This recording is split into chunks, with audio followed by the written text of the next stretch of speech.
सुजाता अपनी वकील बहू का गृह प्रवेश करवा ही रही होती है, तभी उसकी पड़ोसन विमला वहाँ जाती है। अरे सुजाता, अब तो तू भी सास बन गई है।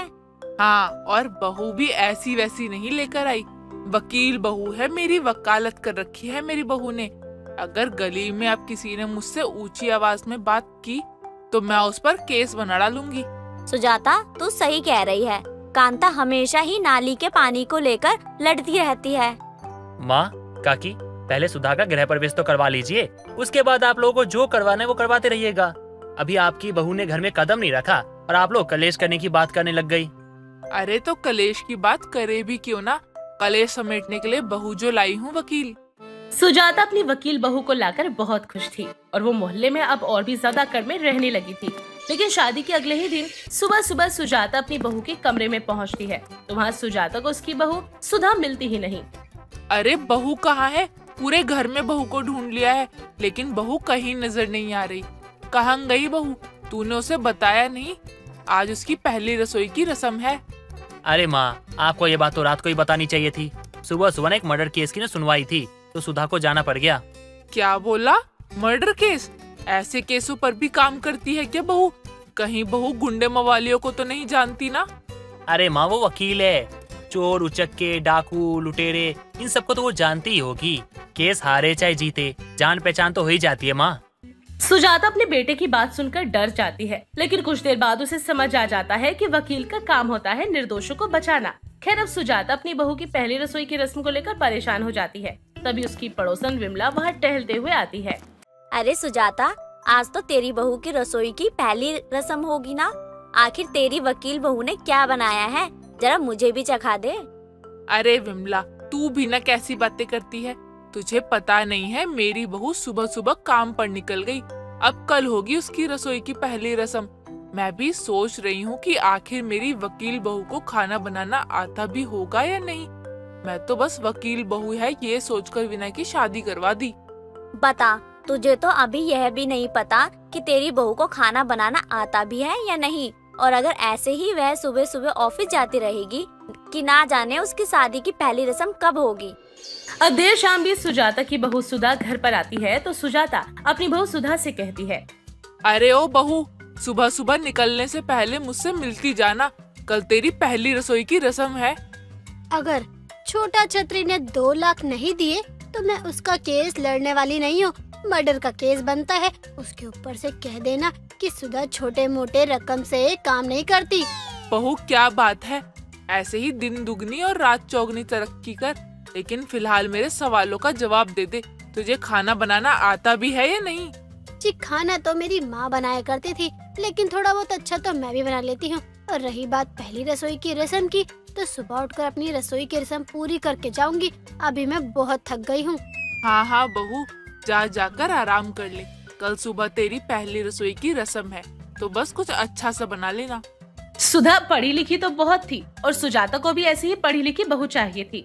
अगली सुबह सुबह जैसे ही सुधा उठती है, उसे अर्जेंट कॉल आ जाता है और वो अपने पति विनय को बताकर घर से निकल जाती है। लेकिन कुछ देर बाद सुजाता भी उठती है और अपनी बहू सुधा को ढूंढने लगती है।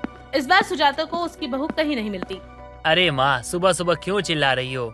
आज भी सुधा निकल चुकी है। कह रही थी किसी क्लाइंट का ना अर्जेंट कॉल आया था, जरूरी था तो जाना पड़ा उसे। रात में ही मैंने उसे समझा दिया था कि बिना रसोई की रस्म पूरे किए कहीं नहीं जाना, लेकिन मुझे लगता है तेरी बीवी अभी से अपनी मनमानी करना शुरू कर चुकी है। अरे माँ, मेरे सामने की बात है। जब से कॉल आया था ना तो मैंने बोला कॉल जरूरी है, चली जाओ। ये रस्म वसम तो ऐसी होती रहेगी कभी भी। अब सुबह तो ये रस्म पूरी करने से रही, अब जब ये शाम में आएगी तब मैं इससे रसोई की रस्म पूरी करवाऊंगी। ना जाने से खाना पीना बनाना आता भी है या नहीं। अब सुजाता घर का काम करने के बाद देर शाम तक अपनी बहू का इंतजार करने लगती है ताकि उसकी बहू आए और रसोई की पहली रस्म पूरी कर दे। देर शाम जब सुधा आती है तो सुजाता अपनी बहू से रस्म पूरी करने के बारे में कहती है। अब सुधा भी सोच में पड़ जाती है। अरे, मुझे तो खाना बनाना आता ही नहीं है। सारी जिंदगी तो मोटी मोटी किताबें पढ़कर निकाल दी। अब माँ जी को कैसे बताऊं कि मैंने आज तक खाना ही नहीं बनाया है। अरे बहू, किस सोच में पड़ गई? किचन में सारा सामान है, किसी चीज की कमी लगे तो मुझे कह देना, मैं तुरंत लाला की दुकान से लाकर रख दूंगी। अब सुधा किचन में खाना बनाने पहुंचती है और वो सोचने लगती है कि ऐसा क्या बनाया जाए जिससे उसकी रस्म भी पूरी हो जाए और खाना भी अच्छा बन जाए। लेकिन तभी उसके फोन पर फोन आ जाता है। अरे मिश्रा जी, कैसे बातें कर रहे हैं? अगर पैसे नहीं देने तो पहले ही कह देना था ना। कोई बात नहीं, अभी भी समय है। मैं ये केस नहीं ले सकती, मुझे एडवांस में पैसे चाहिए। इधर सुधा बात करते हुए मग्न हो जाती है और किचन से निकलकर अपने कमरे में चली जाती है और गैस पर तेल चढ़ाकर जाती है जिसमें आग लग जाती है और उसकी बदबू से सुजाता किचन में पहुंचती है तो वो देखती है कि कढ़ाई के तेल में आग लग चुकी है और वहां पर कोई भी मौजूद नहीं है। ये देखकर सुजाता डर जाती है और जल्दी जल्दी जैसे तैसे आग को बुझाती है। बाप रे, अगर अभी मैं नहीं आती तो मेरा घर जलकर राख हो जाता। कहाँ गई ये औरत? सुजाता ही बोल ही रही होती है कि तभी उसकी पड़ोसन विमला आ जाती है और विमला सारा माजरा सुनने और देखने के बाद सुजाता से कहती है, तेरी बहू की तो पहली रसोई हो गई, अब भूल से भी उसे किचन में मत बुलाना। मुझे नहीं लगता आप पढ़ने लिखने के अलावा उसने खुद से एक गिलास पानी उठाकर भी पिया होगा। विमला और सुजाता ये बात ही कर रहे होते हैं कि तभी सुधा वहाँ पर आ जाती है और अपनी सास को गुस्से में देखकर बड़े प्यार से कहती है, माँ जी, मुझसे कोई गलती हो गई, आप मुझे ऐसे क्यों घूर रही है? मैं तो बस बात करने गई थी। अरे तू पूछ रही है कोई बात हो गई क्या? अरे आज तो घर में आग लगने से ही बच गया। जब खाना पीना नहीं बनाना आता तुझे तो तू जाती ही क्यों है रसोई में? क्या माँ जी, आप अब समझी? दरअसल माँ जी, मुझे खाना बनाना नहीं आता और मुझे आग से बहुत डर लगता है। बचपन में मेरे साथ एक हादसा हो गया था, तब से मैं किचन में जाती ही नहीं हूँ और आग से तो बहुत डर लगता है। लेकिन मैंने बड़ी हिम्मत से किचन में जाकर गैस जलाया और तभी एक क्लाइंट का फोन आ गया और मैं बाहर चली गई और तब तक आग बढ़ गई। कैसा हादसा? मुझे तो कुछ भी नहीं पता इसके बारे में। अगर तुझे आग से डर लगता था तो ये मुझे पहले भी कह सकती थी। मैं तेरे साथ रहकर तेरी पहली रसोई की रस्म पूरी करवा देती। माँ जी, बचपन में मेरी वजह से घर में आग लग गई थी। मोमबत्ती को मैंने बेड पर रख दिया और बिस्तर पर जलते हुए घर में आग लग गई और तब से माँ ने मुझे रसोई में गैस तक जलाने नहीं दिया और इस हादसे में मैंने अपने पिताजी को भी खो दिया था। हे प्रभु, सुजाता तू अपनी बहू का ध्यान रख और पहली रसोई की रस्म तो छोड़, उसके अंदर से डर निकाल, तब जाकर वह किचन में जाकर कुछ बना पाएगी। बहू, मुझे पता नहीं था तुझे आग से डर लगता है। अब मैं खुद तेरे साथ रहकर किचन में खाना बनाना सिखाऊंगी। इसी डर से माँ जी मैंने आपको कुछ बोला नहीं, कहीं आप कहे कि मैं बहाना बना रही हूँ, लेकिन सच तो यही है और आपने मेरा सपोर्ट करके मेरी नजरों में अपनी इज्जत दुगना कर ली। अब अंत में सुजाता अपनी बहू सुधा की रसोई की सारी रस्म पूरी करवाती है और सुधा भी अपनी प्यारी सास के साथ खुशी खुशी अपनी पहली रसोई की रस्म को पूरा करती है। सरला अपनी बेटी चंपा को लेकर बहुत घमंड करती थी क्योंकि चंपा वाकई में बहुत सुंदर थी। एक रोज सरला अपनी पड़ोसन विमला से बातें कर रही थी। विमला तो कुछ भी कह ले, लेकिन मेरी बेटी तो लाखों में एक है। भले ही भगवान ने मुझे ज्यादा धन दौलत नहीं दी, लेकिन इसे सुंदर बनाकर उन्होंने मुझ पर उपकार किया है। देख सरला, मैं तुझे हमेशा से कहती आई हूँ, धन और सुंदरता इन दो चीज पर ही कभी घमंड नहीं करना चाहिए। अरे विमला, घमंड करने के लिए सुंदरता होनी भी तो जरूरी है ना, और वो यहाँ मोहल्ले में किसी के पास है क्या? सरला विमला को हमेशा अपनी बेटी की सुंदरता के गुणगान गाते हुए दिखती थी, जिससे विमला तो परेशान हो चुकी थी। अब विमला सरला के घर से निकलते हुए खुद से कहते हुए अपने घर आती है। बड़ी आई अपनी बेटी की सुंदरता पर घमंड करने वाली। कल को जब इसकी बेटी किसी के साथ भागेगी ना, तब इसे अकल आएगी। अब देर रात सभी खाना खाकर सो जाते हैं और करीब रात के 2 बजे जब बबीता को प्यास लगती है तो वो पानी लेने के लिए उठती है तो किसी के फुसफुसाने की आवाज उसे सुनाई देती है। ये आवाजें कहाँ से आ रही हैं? कहीं ये किसी आत्मा की आवाजें तो नहीं? लेकिन ये तो छत से आ रही हैं। अब जैसे ही बबीता छत पर जाती है तो वो छत का गेट खुला हुआ देखती है, लेकिन अब भी वो आवाजें आ रही थी। और जैसे ही हल्का सा दरवाजा खोलकर देखती है तो उसे छत पर और कोई नहीं, उसकी ननद चंपा दिखती है। ये यहाँ, वो भी इतनी रात गए। वैसे अगर इसे कभी कह ही दो कि शाम में छत से कपड़े ले आ तो इनकी नानी मरती है, लेकिन कहीं। बेबी, आज तो तुम ना मेरे साथ जीने मरने की कसम खा लो। मैं तो अभी तुमसे शादी कर लूं, लेकिन कुछ समय और बस, फिर हम दोनों को दुनिया की कोई भी ताकत ना अलग नहीं कर सकती। ये क्या था? मेरी ननद का विमला आंटी के बेटे के साथ चक्कर चल रहा है। क्या बात है, इस घर की इज्जत और सासू माँ का घमंड अब चंपा ही तोड़ेगी। लगी रहो ननद जी, मैं चलती हूँ। बबीता को जब ये पता चलता है कि उसकी ननद का पड़ोस की विमला के बेटे के साथ चक्कर चल रहा है, तो वो बहुत खुश होती है, क्योंकि बबीता की सास सरला चंपा की सुंदरता को लेकर बबीता को खूब सुनाया करती थी। अब अगली सुबह बबीता सब्जी काटते हुए अपनी सास सरला को कहती है, माँ जी आपसे एक बात कहूँ? हाँ बोल, क्या बोलना है? माँ जी मैं क्या कह रही थी, ननद जी की अब उम्र हो गई है शादी की, तो लड़का ढूंढना शुरू कर दो। तू मुझे बताएगी कि मैं अपनी राजकुमारी सी बेटी के लिए कब और कैसा लड़का ढूंढूं? ना माँ जी, मैं तो ये कह रही थी कि अब तो आपको मेरी राजकुमारी ननद के लिए राजकुमार ढूंढ लेना ही चाहिए। क्यों ननद जी? इतना सुनने के बाद ही चंपा तो अपने काम पर चली जाती है और बबीता तो ये सब जानबूझकर ही बोल रही थी। अब चंपा अगले ही दिन अपने दोस्त के घर जा रही हूँ ये घर से बोलकर निकलती है और इधर सरला देर शाम हो जाने पर अपनी बहू बबीता से कहती है, बहू चंपा नहीं आई क्या? मुझे तो कहकर गई थी कि अपने दोस्त के घर जा रही हूँ। बता, सुबह से शाम हो गई लेकिन अब तक घर नहीं लौटी। ठीक है माँ जी, मैं अभी फोन करती हूँ। क्या हुआ, फोन नहीं उठा रही क्या? फोन तो बंद आ रहा है ननद जी का। अब कुछ ही समय बाद विमला की चिल्लाने की आवाज सुनकर बबीता छत से विमला के घर में देखने जाती है। जिसका डर था वही हुआ, मौज कर दी ननद जी ने। क्या गुमान थोड़ा है माँ जी आपका, राजकुमारी बेटी बनी भगोड़ी बेटी। माँ जी, माँ जी। आराम से, क्या हुआ, क्यों इतना गला फाड़ रही है? अरे वो अपनी चंपा पड़ोस की विमला आंटी के साथ। अरे क्या हुआ, क्यों उस चुड़ैल का नाम ले रही है? और चंपा क्या? चंपा ने विमला आंटी के बेरोजगार नल्ले बेटे से शादी कर ली है। क्या? चंपा ने उस विमला के छपरी औलाद से शादी कर ली? नहीं नहीं बहू, तेरी आंखों को धोखा हुआ होगा। सरला, ओ सरला, ये ले लड्डू खा। आज मेरे नालायक बददिमाग बेटे ने पहली बार दिमाग का काम किया है।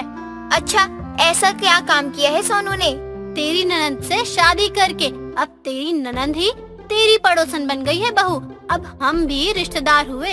अरे क्या बात है, पहली बार सच में सोनू ने कोई लायक काम किया है। एक लड्डू तो बनता है। अच्छा रहने दे बहू, रख दे वापस लड्डू, मोहल्ले में भी बांटना है। तेरी सास तो तुझे खाने नहीं देगी। अभी के अभी निकल मेरे घर से और अपनी नई बहू से कह दियो उसका सरला और उसके घर से कोई लेना देना नहीं है।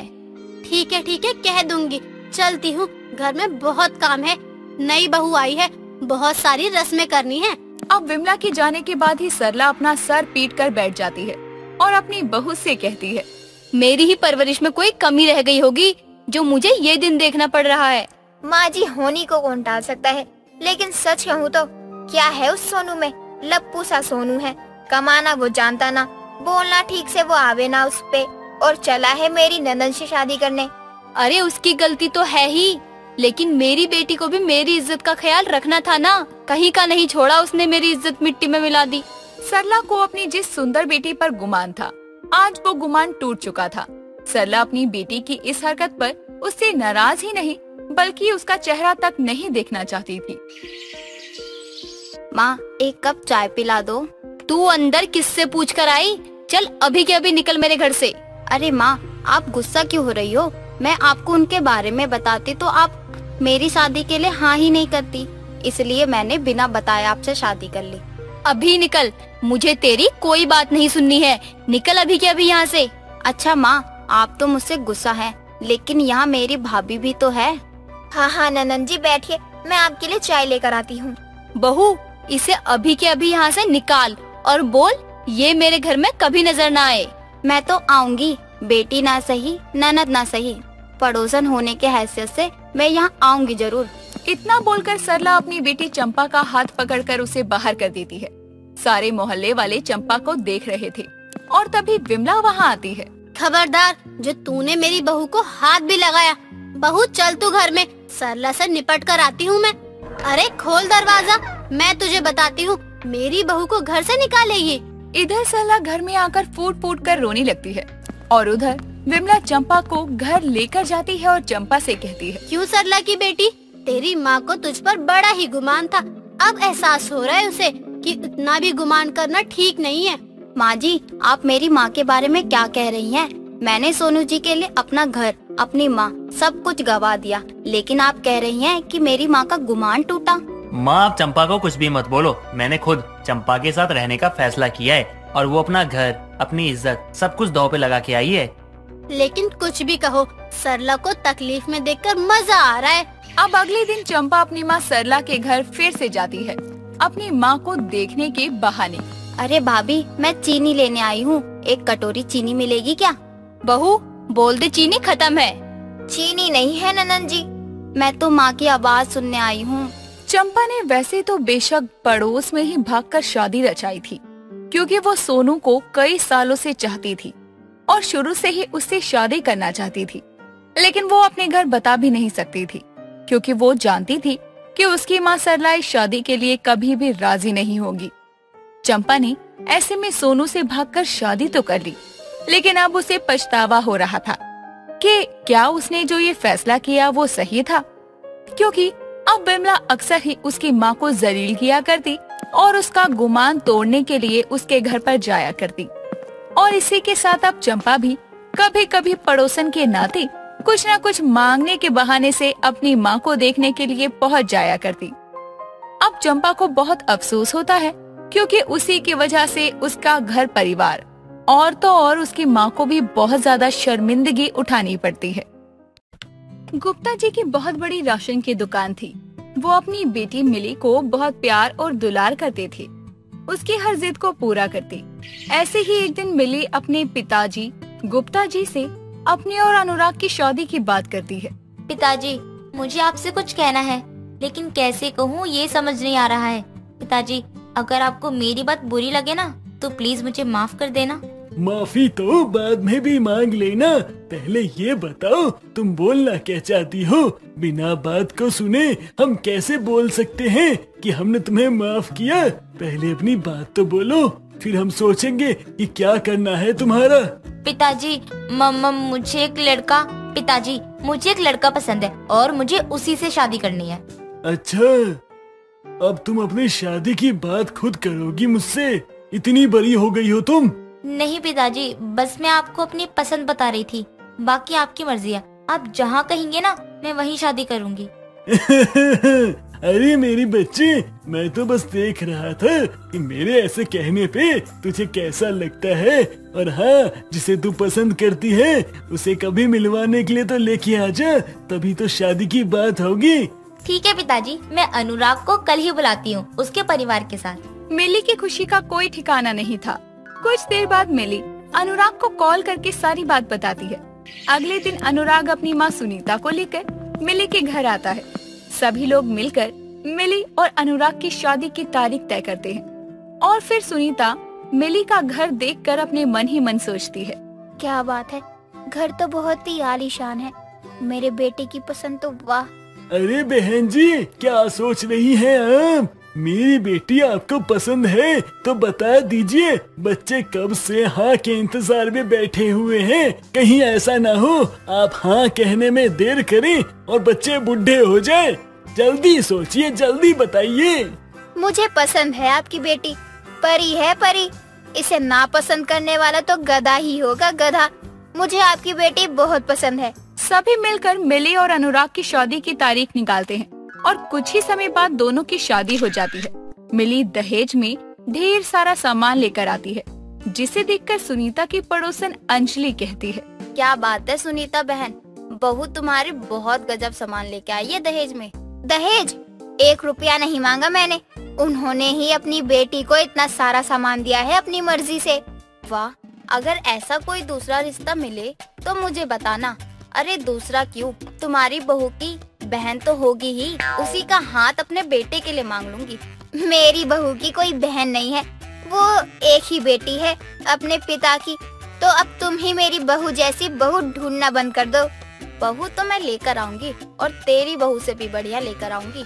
अंजलि सुनीता से बहस करने के बाद गुस्से में अपने घर चली जाती है और सुनीता हंसते हुए अपनी बहू का स्वागत करती है और अपने घर में बुलाती है। ऐसे ही अगली सुबह मिली रसोई में खाना बना रही थी, तब भी सुनीता आकर बोलती है, बहू कल तुम्हारी मुंह दिखाई की रस्म है, तो अपने पिताजी को बुला लेना। क्या है ना, गुप्ता जी अकेले हो गए हैं, अब अगर यहाँ आ जाएंगे तो उनका मन लगा रहेगा। जी माँ जी, ये आपने बहुत अच्छी बात की है। मैं अभी पिताजी को कॉल करती हूँ। पहले कुछ खा लो, फिर अपने पिताजी को फोन करके कह देना। और क्या बनाया है तुमने?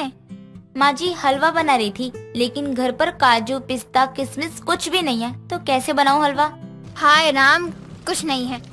महीना खत्म होने वाला है ना, इसीलिए सब सामान खत्म हो गया है। सुनीता की बात सुनकर मिली हैरान रह जाती है और फिर कुछ देर बाद मिली अपने पिताजी को कॉल करती है और उनको अपनी मुंह दिखाई के फंक्शन में बुलाती है। ऐसे ही मुंह दिखाई के दिन गुप्ता जी ढेर सारे सामान के साथ आते हैं। तभी सुनीता ये देखकर कहती है, अरे भाई साहब, इन सब चीजों की क्या जरूरत थी? आप खुद आ जाते, हमारे लिए यही काफी था। नहीं नहीं बहन जी, बेटी के घर खाली हाथ नहीं जाना चाहिए, इसीलिए बस जरा सा सामान लेकर आया हूँ। ठीक है, मैं मिली से मिलकर आता हूँ। पहले आप बैठिए।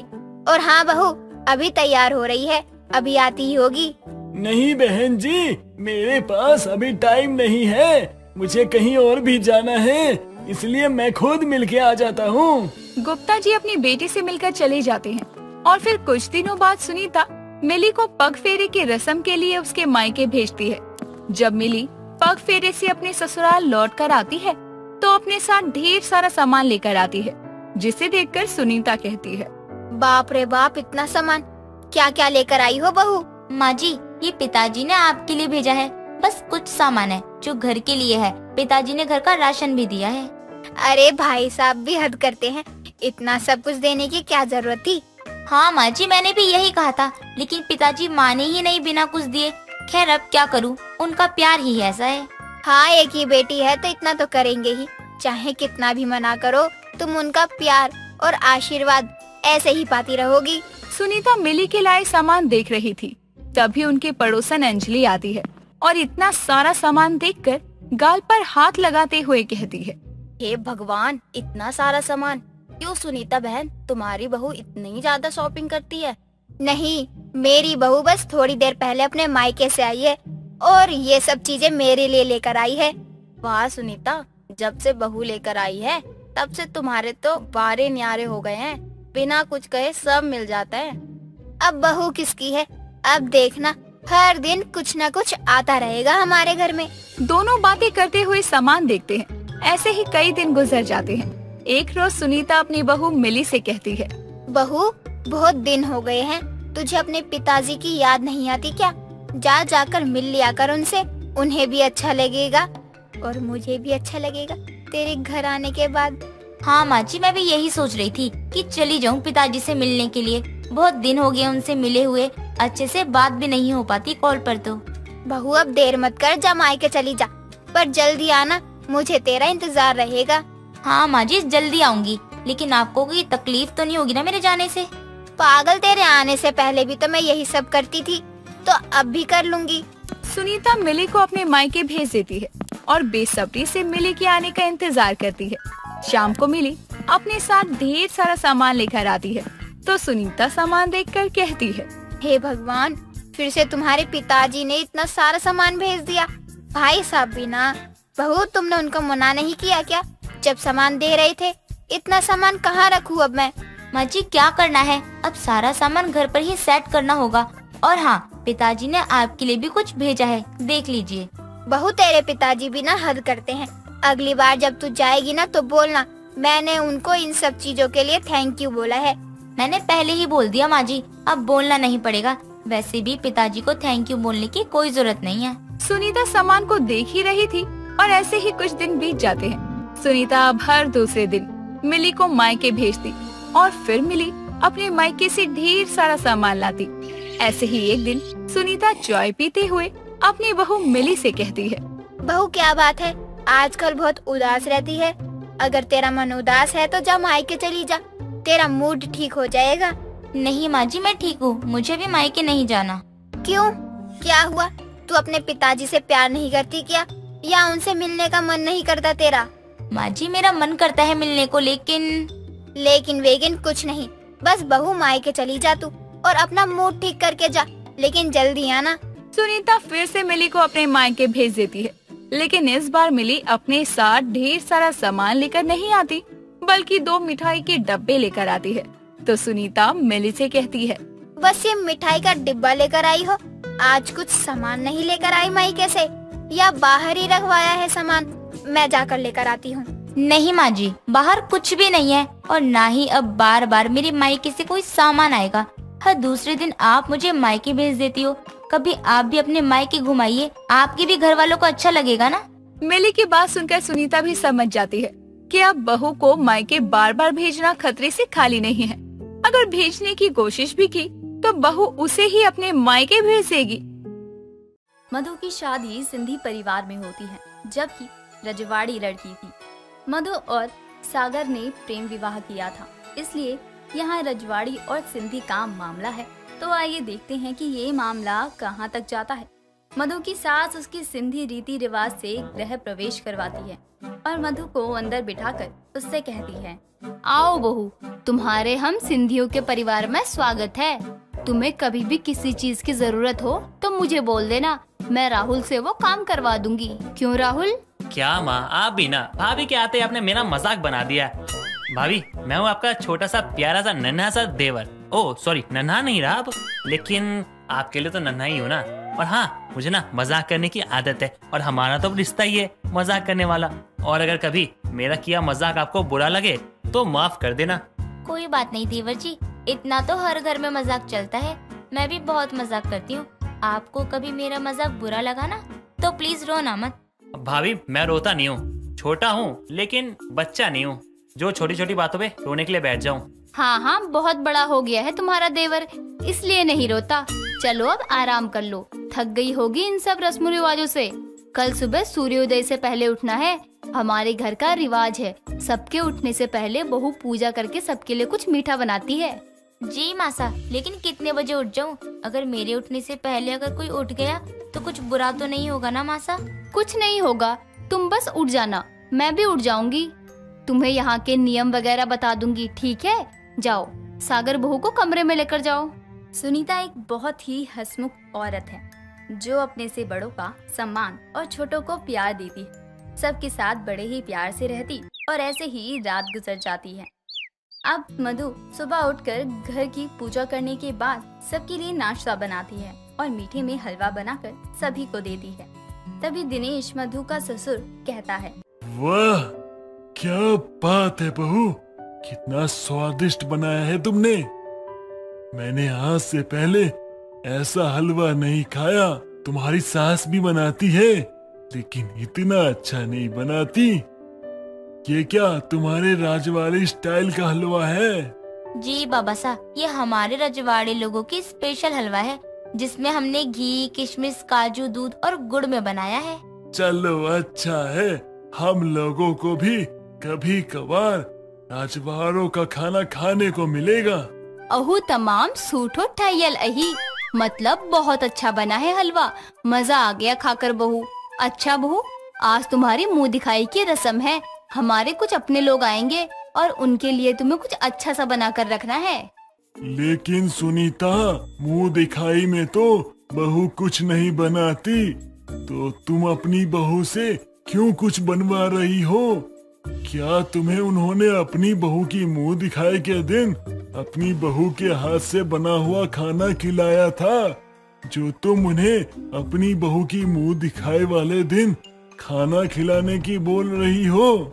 देखिए, मुझे लगता है कि हमारी बहू का हुनर उन सबके सामने आना चाहिए। उनको भी पता लगना चाहिए कि हमारी बहू कितना अच्छा खाना बनाती है। हमने रजवाड़े वाली बहू लाकर कोई गलती नहीं की है। बात तो तुम्हारी सही है, बताना तो पड़ेगा, क्योंकि जब हमारी बहू आने वाली थी तब इन सब लोगों ने कहा था कि बहुत पछताओगी तुम, बहुत पछताएंगे आप। हाँ, बहुत कह रहे थे ना।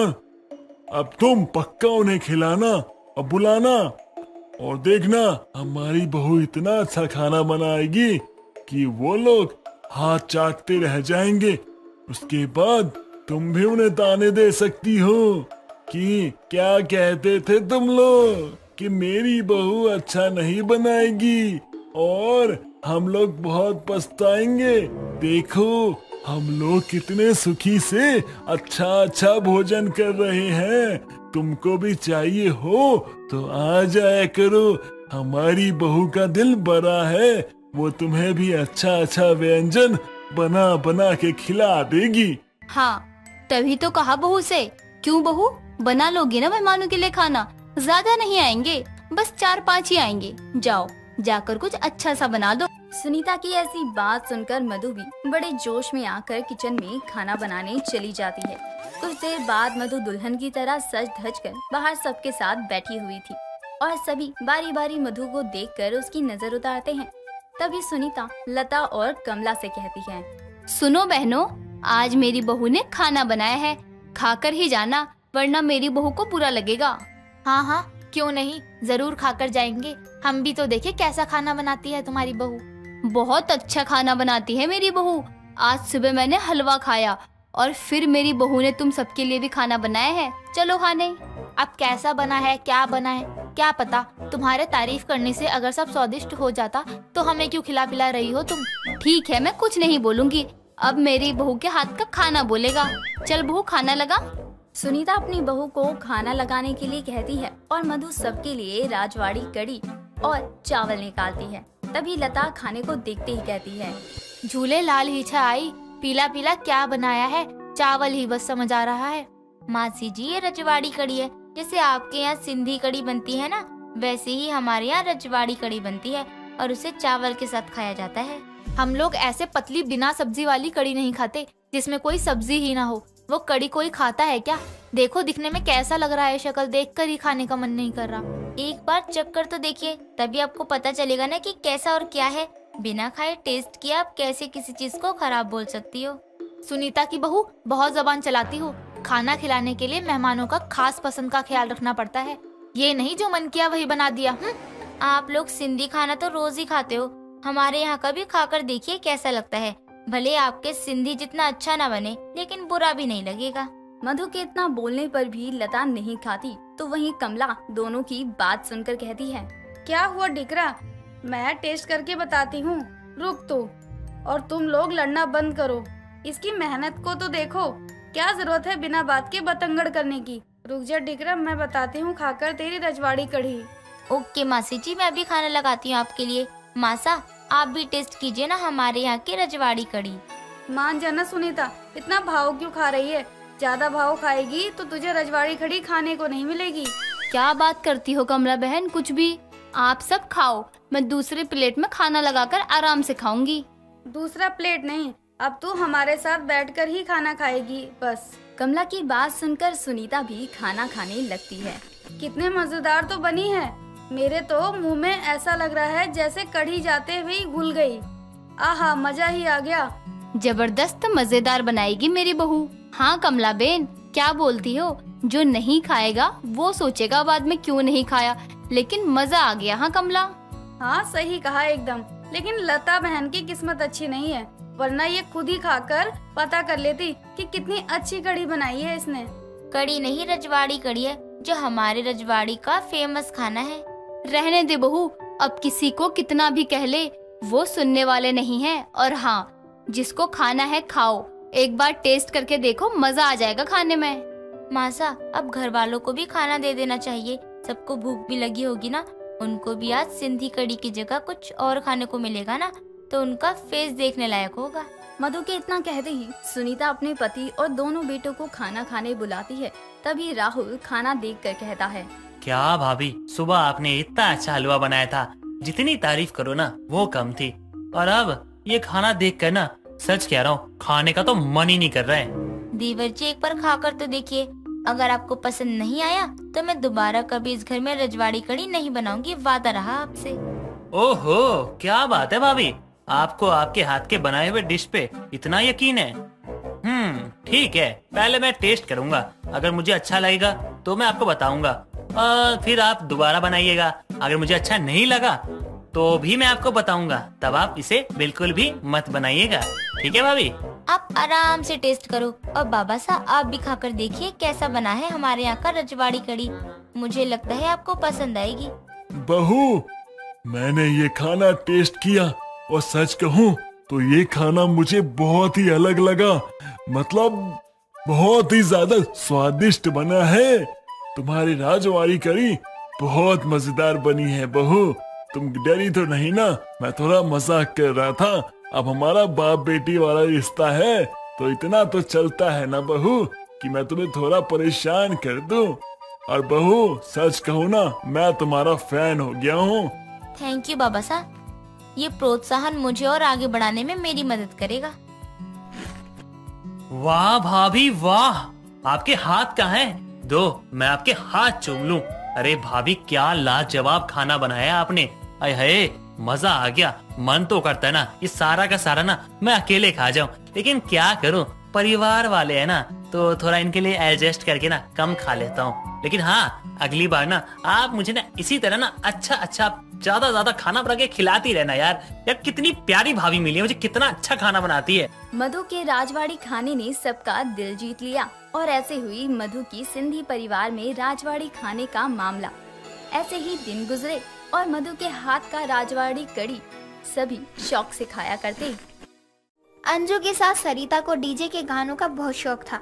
जहाँ भी वो डीजे की आवाज सुनती नाचना शुरू कर देती। बुढ़ापे में उसे नाचते देख सभी उस पर हंसने लगते, जो चीज उसकी बहू अंजू को बिल्कुल भी अच्छी नहीं लगती है। एक दिन उसकी पड़ोसन कमला की बेटी की सगाई होती है और डीजे की आवाज सुनते ही सरिता बिना बुलाए ही वहाँ पहुँच जाती है और सभी मेहमानों के बीच में नाचना शुरू कर देती है। अचानक से डीजे बंद हो जाता है। तभी वो डीजे वाले को बोलती है, अरे वो डीजे वाले भैया, आपने डीजे क्यों बंद कर दिया? मैं तो यहाँ नाचने आई थी। हाँ तो मैंने बुलाया था आपको डांस करने के लिए, जो आप आ गई। अजीब पागल आदमी है। डीजे पर डांस करने के लिए किसी को बुलाने की जरूरत थोड़ी ना पड़ती है, लोग खुद ही आ जाते हैं डीजे की आवाज सुनकर। तू डीजे बजा, मुझे नाचना है। अरे अम्मा अभी दोपहर का समय है, सब सो रहे होंगे अपने घर में, आराम कर रहे होंगे, थक गए होंगे सब। और अभी डीजे बजाऊंगा ना तो सब आके मुझे मारेंगे। जब अभी बजा रहा था तब तो सोसाइटी वाले तुझे नहीं मार रहे थे। अब मैंने बोल दिया बजाने के लिए तो तुझे सोसाइटी वाले मारने लगे। अरे मेरी अम्मा, मैं बजा नहीं रहा था, बल्कि मैं डीजे का साउंड चेक कर रहा था। रात में सगाई है और कोई दिक्कत ना हो जाए इसके लिए मैं चेक कर रहा था। आप एक काम कीजिए, रात को सगाई में मैं बजा दूंगा और आप जो गाने बोलेंगे ना वही गाने बजाऊंगा। आप नाच लेना जितना चाहो, अभी जाओ यहाँ से। सरिता डीजे वाले से गाने बजाने को लेकर बहस कर रही होती है। तभी कमला वहाँ आती है। क्या हुआ सरिता तुझे? क्यों इतना शोर मचा रही है और इस डीजे वाले पर क्यों चिल्ला रही है? कमला देखना, ये डीजे नहीं बजा रहा, मुझे नाचना है अपने मनपसंद गाने पर। 52 गज का दामन पहर मटक चलूंगी पर। नाच लियो सरिता, लेकिन अभी बहुत काम है घर में। अभी से डीजे बज जाएगा तो किसी की आवाज सुनाई ही नहीं देगी। मुझे नाचना है कमला, तेरी बेटी की सगाई है ना, तू बोलेगी तो ये जरूर बजाएगा। अच्छा ठीक है डीजे वाले भैया, बजाओ डीजे, शादी वाला घर है, कौन सा कोई बोलेगा कुछ। कमला के कहने पर डीजे वाला जोर से सरिता के पसंद का गाना बजा देता है, जिसे सुनकर उससे सब्र नहीं होता और वो नाचना शुरू कर देती है। डीजे की आवाज सुनकर वहाँ सोसाइटी के और भी लोग आ जाते हैं और सभी सरिता को धूप में नाचते हुए देखकर उस पर हंसने लगते हैं। तभी अंजू वहाँ आती है और डीजे बंद करवा देती है। बहू, तूने डीजे क्यों बंद कर दिया? मेरा मनपसंद गाना बज रहा था, मुझे नाचने देती ना। माँ जी, नाचने से पहले थोड़ा अपनी उम्र भी देख लिया करो। अभी आपको मैं सब्जी लाने को बोल दूं तो आपके घुटने जवाब देने लगते हैं, और अब यहाँ नाचने के लिए आपके घुटने बिल्कुल ठीक हो गए। वाह क्या बात है माँ जी। बहू, तू मुझे ताना मार रही है। तू नहीं चाहती कि मैं ठीक रहूं? मैं चाहती हूँ कि आप ठीक रहें, इसलिए आपको रोक रही हूँ। इस उम्र में इतना उछल कूद मत किया करो। आप इतनी तेज धूप है, कहीं आपको चक्कर आ गए तो? अरे बहू नाचने दे, तेरी सास अभी बहुत जवान है, तभी तो लड़कियों की तरह उछल उछल कर डांस कर रही है। मजा आ गया इसका डांस देखकर, सगाई की थकान उतर गई। वो तो उतरेगी ही। मेरी सास ने आप लोगों का एंटरटेनमेंट जो कर दिया, मुझे पता है आप लोग इनका मजाक बनाने के लिए ही इनको डांस करवाती हो और ये नाचने भी लगती हैं। अंजू अपनी सास को लेकर वहाँ से चली जाती है। सरिता का मुंह बन जाता है और वो घर पहुंचकर अपनी बहू को सुनाकर अपने कमरे में चली जाती है। दिन बीतते हैं और अंजू की भाभी का लड़का होता है, तो वो सालों बाद लड़का पाकर इसके मायके में बहुत बड़ी पार्टी होती है। सभी डीजे पर नाच रहे होते हैं। तभी सरिता भी वहाँ पहुँच जाती है। और वो जैसे ही नाचने चलती है उसका बेटा अजय उसे रोक देता है। माँ नहीं या नहीं, ये मेरा ससुराल है और हम लड़के वाले हैं। अरे सब लोग क्या सोचेंगे। प्लीज माँ, आज अपने अरमानों पर थोड़ा सा कंट्रोल कर लेना। यहाँ मेरी इज्जत का फलूदा मत कर देना प्लीज। हाँ माँ जी, यहाँ अच्छा नहीं लगता है, प्लीज आज हमारी बात मान लेना। अच्छा ठीक है, नहीं नाच रही मैं। अब कुछ खाने देगी या वो भी नहीं खाने देगी? हाँ माँ जी बिल्कुल, चलिए ना, इतनी अच्छी अच्छी चीजें हैं, चलो खाते हैं। सरिता अपने बेटे और बहू के साथ पार्टी में जाकर खाने पीने लगती है, लेकिन थोड़ी देर बाद जैसे ही उसके पसंद का गाना बजता है उसके पैर नहीं रुकते और वो भागकर डीजे पर पहुंच जाती है। उसे नाचते देखकर सभी वहां से हट जाते हैं। वो अकेले ही डांस करने लगती है, जिस पर अंजू और अजय अपना सर पकड़ लेते हैं। क्या करूं मैं अपनी माँ का, पता नहीं इनको इस उम्र में डांस करने का कौन सा शौक लग रहा है। अजय जी, मुझे माँ जी के डांस करने में परेशानी नहीं है, लेकिन उनको बुढ़ापे में ऐसे डांस करते देखकर सभी उनका मजाक बनाते हैं, इसीलिए मुझे अच्छा नहीं लगता है। अरे हमने हर तरह से मना कर देख लिया, जब वो किसी की सुन ही नहीं रही तो हम क्या कर सकते हैं। जाने दो, उनको खुश रहने दो, हर टाइम टोकना भी सही नहीं है। सही कह रहे हैं आप। थोड़ी देर बाद अंजू अपने पति और सास के साथ अपने घर वापस आ जाती है। एक दिन वो रसोई में काम कर रही होती है और अजय कमरे में ऑफिस के लिए तैयार हो रहा होता है और सरिता बाथरूम में नहाने जा रही होती है। तभी उनके घर के आगे से डीजे जा रहा होता है और उसके गाने की आवाज सुनकर सरिता बाथरूम में ही नाचने लग जाती है और गिर जाती है, जिस पर वो जोर से चिल्लाती है, जिसकी आवाज सुनकर अंजू और अजय अपना काम छोड़कर उसके पास जाते हैं। क्या हुआ माँ, आप कैसे गिर गयी? ये भी कोई पूछने वाली बात है, आपको डीजे की आवाज सुनाई नहीं दे रही है? पक्का माँ जी नाचने चली गई होंगी तभी गिरी है। सच बोल रही हूँ ना माँ जी मैं?